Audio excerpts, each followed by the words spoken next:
มาค่ะพี่น้องเอาแล้วล่าสุดนะคะเรียกได้ว่า FC แฟนคลับหลายท่านหลายคนพากันแห่คอมเมนต์กันรัวๆทั้งช่องของพอการใช้นะคะหลังจากที่ท่านนั้นพอการใช้ค่ะพี่น้องเพื่อนได้มีการถ่ายคลิปทางด้านบาวโทนเนาะพี่น้องเนาะโอ้หลายคนก็คือสิพากันรู้จักเพิ่นดีเนี่ยถ้าเป็น FC ที่ติดตามน้องอุ้งอิงเนี่ยก็คือสิรู้จักบาวโทนดีเนาะพี่น้องเนาะก็คือเพิ่นบ่ได้มาบ้านอุ้งอิงนะคะประมาณปีหนึ่งแล้วพันนะพี่น้องประมาณปีหนึ่งแล้ว หลังจากที่เตรียมงานบุญกฐินของอุ้งอิงในปีที่แล้วเรียบร้อยเบิดเนาะพี่น้องเนาะกะบ่ได้มาประมาณปีหนึ่งแล้วเนาะพี่น้องเนาะนะคะกะนี่แหละค่ะพี่น้อง FC แฟนคลับหลายทะเลคนกะพากันแห่คอมเมนต์ในช่องของพ่อกันชัยกันรัวๆอะไรยังไงเนาะพี่น้องเนาะนะคะสำหรับนี่แหละค่ะพี่น้องนะคะในมื้อนี้วันที่30ตุลาคมนะคะก็เป็นบุญกฐินที่บ้านอุ้งอิงทางด้านบาวโทนก็ได้มีการมาสวยงานนะคะอาจจะเป็นการมาร่วมทำบุญประมาณนี้เนาะพี่น้องเนาะอยู่ที่บ้านของน้องหลังจากที่ไม่ได้มาเป็นระยะเวลา1 ปีเต็มอันนี้คือคำบอกของบาวโทนเนาะพี่น้องเนาะเอาเดี๋ยวสิให้หลายคนไปเบิ่งคลิปนี้กันสักหน่อยสักก่อนนะคะบาวโทนไปอยู่ไหนทำอะไรบ้าง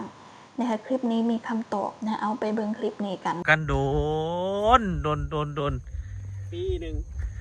ฮะปีหนึ่งที่บ่ได้ที่ออกจากนี้ไปบ่ตั้งแต่กฐินปีที่แล้วอ๋อแล้วก็บ่ได้มาอีกเลยแม่นครับตั้งแต่เตรียมงานกฐินปีที่แล้วกะงานหมอลำเสร็จกะอยู่ฝุ่นเลยมาแต่ไสนี่มาแต่หาตัวหรูเฮ็ดพอดบ่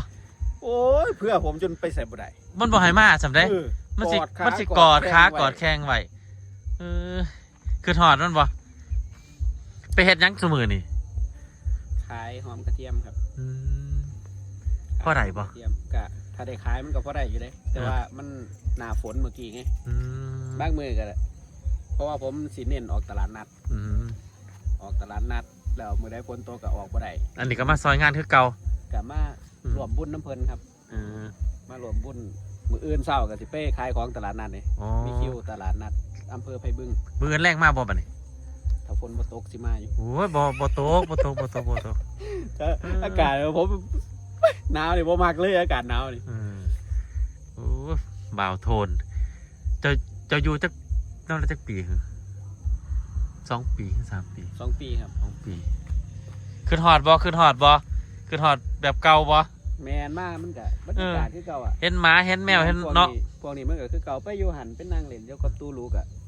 มันบรรยากาศที่เฮาเคยเนาะเคยนั่งเล่นนั่นแหละค่ะพี่น้องเป็นจังใดจากคำเบาของทางด้านบ่าวโทนนะคะเพื่อนกะนี่แหละบ่ได้มาบ้านอุ้งอิงประมาณ1 ปีแล้วเนาะพี่น้องเนาะก็คือหลังจากที่เตรียมงานบุญกฐินอยู่ที่บ้านอุ้งอิงเสร็จเรียบร้อยแล้วค่ะพี่น้องเพื่อนกะบ่ได้มาบ้านของน้องอีกเลยนะคะสาเหตุหลักๆค่ะพี่น้องก็คือเพิ่นนี่แหละก็ไปอยู่น้ำเมียประมาณนี้แหละไปอยู่น้ำเมียไปขายของเพิ่นก็มีแนวขายของเพิ่นนั่นแหละเพิ่นก็ขายตามตลาดนัดประมาณนี้แหละเนาะพี่น้องเนาะนะคะก็นี่คืองานของทางด้านบ่าวโทนเนาะพี่น้องเนาะแล้วทางด้านบ่าวโทนก็เว้าอยู่นั่นแหละค่ะพี่น้องว่าคิดฮอดคือเก่าเนาะพี่น้องเนาะคิดฮอดคือเก่าสำหรับบรรยากาศที่บ้านอุ้งอิงเนาะพี่น้องเนาะโอ้ก็เป็นบรรยากาศความเก่าความหลังวันเถาะที่เจ้าของเคยได้มาอยู่นี่นะคะหลังจากที่บ่ได้มาปีหนึ่งพ่อมาในครั้งนี้ค่ะพี่น้องก็คือบรรยากาศทุกอย่างอะไรเปลี่ยนแปลงไปเยอะเพราะว่าอุ้งอิงน้องก็มีการต่อเติมบ่ว่าสิเป็นคาเฟ่เล็กๆค่ะพี่น้องคาเฟ่เล็กๆคล้ายๆคาเฟ่นะคะเหมือนอารมณ์เป็นร้านกาแฟประมาณนี้เนาะพี่น้องเนาะคือแบบมีการต่อเติมอะไรหลายอย่างนะคะทางด้านบ่าวโทนหลังจากที่เพิ่นบ่ได้มาโดนเพิ่นกับนี่แหละถึงกับแบบรู้สึกว่าแปลกตาแต่สำหรับบรรยากาศโดยรอบทุกอย่างก็คือเหมือนเดิมวันเถาะเหมือนเดิมเนาะพี่น้องเนาะแล้วนี่แหละครับพี่น้องสำหรับบ่าวโทนเพิ่นก็บอกว่ามาในมื้อนี้นะคะก็มารวมทำบุญกับครอบครัวของน้องนั่นแหละนะคะก็มารวมทำบุญงานละกันเหมือนเพิ่นสิมีพระมาแจกประมาณนี้เหมือนจะมีพระมาแจก เนาะพี่น้องเนาะก็ต้องรอติดตามอีกทีหนึ่งนะคะว่าสิเป็นจังไหนทางด่านพอการใช้ค่ะพี่น้องก็คือแล้วกะสิว่าจังไดล่ะทางด่านพอการใช้แล้วกะฮักทุกคนนั่นแหละค่ะพี่น้องแล้วก็ฮักทุกคนแล้วกะผู้ใดมาแล้วก็ดีใจประมาณนี้เนาะพี่น้องเนาะกะที่ว่าเป็นพี่กับน้องวันเถาะเนาะพี่น้องเนาะนะคะกะ FC แฟนคลับหลายคนก็พากันแห่เข้าไปคอมเมนต์ในช่องของพ่อกันชัยกันรัวๆบางคนก็บอกว่าคิดฮอดบ่าวโทนนะคะบางคนก็บอกว่าบ่าวโทนไปอยู่ไสมากลับมาเป็นคือเก่ากลับมาหักแพงกันคือเก่าหลายคนก็คอมเมนต์แบบนี้เนาะพี่น้องเนาะกะตามนั่นแหละครับพี่น้องเนี่ยก็ตามนั่นละเนี่ยทีหลายๆคนพากันได้รู้เรื่องได้ทราบข่าวก่อนหน้านี้มันก็เป็นเรื่องที่ผ่านมาตั้งปีนึงแล้วเนาะพี่น้องเนาะกะอันไหนที่บ่ดีก็ให้ลืมไปอันไหนที่บ่ดีให้ลืมไปอันไหนที่ดีก็นี่ล่ะเฮาจดจำแต่สิ่งดีนะคะซะดีกว่าเนาะพี่น้องเนาะนะคะกะส่งกำลังใจให้สำหรับทางด้านบ่าวโทนนะคะเพิ่นก็มีอาชีพของเพิ่นค่ะพี่น้องก็คือขายของแต่ว่าขายกะพอขายได้นะคะเพราะว่าช่วงนี้ก็เป็นแบบฝนตกเนาะพี่น้องเนาะฝนตกก็เลยเฮ็ดให้ขายลำบากนิดนึงนะคะแต่ก็สู้ไปวันเถาะเนี่ยก็ส่งกำลังใจให้สำหรับทางด้านบ่าวโทนโอ้คิดพอเล่าตั้งแต่กี้ค่ะพี่น้องนะคะเล่านี่แบบคือเป็นอีกหนึ่งคนที่เอิ้นว่าอยู่ดูแลนะคะอยู่ซอยบ้านอุ้งอิงนี่ตลอดเลยเด้ค่ะพี่น้องนะคะหลายคนก็คือสิพากันจำได้ดีล่ะไม่ว่าจะเป็นงานใดอะไรยังไงก็ตามเฮาก็สิเห็นบ่าวโทนนี่แหละค่ะพี่น้องที่คอยช่วยเหลือ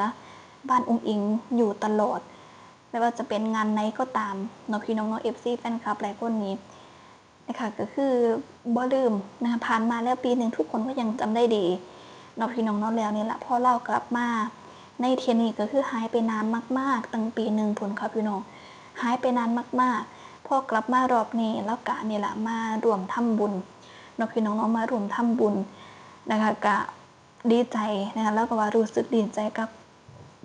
ครอบครัวอุ้งอิงที่นี่แหละแบบโอ้บ่ธรรมดาเด้ค่ะพี่น้องมาไกลขนาดนี้และทุกสิ่งทุกอย่างคือเปลี่ยนไปเยอะมากๆเนาะพี่น้องเนาะก็ย้อนความเก่งความสามารถของอุ้งอิงนั่นแหละนะคะที่ไม่ว่าจะเป็นการสร้างยังต่อเติมขึ้นมาหลายสิ่งหลายอย่างก็ที่ว่าเป็นความเก่งและความขยันของอุ้งอิง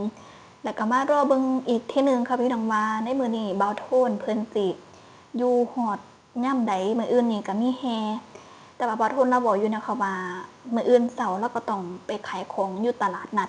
แล้วว่าจังซี่ล่ะมื้อนี้ก็บ่แน่ใจว่าเราสิอยู่งานเบิดมื้อบ่หรือว่าสิจังใด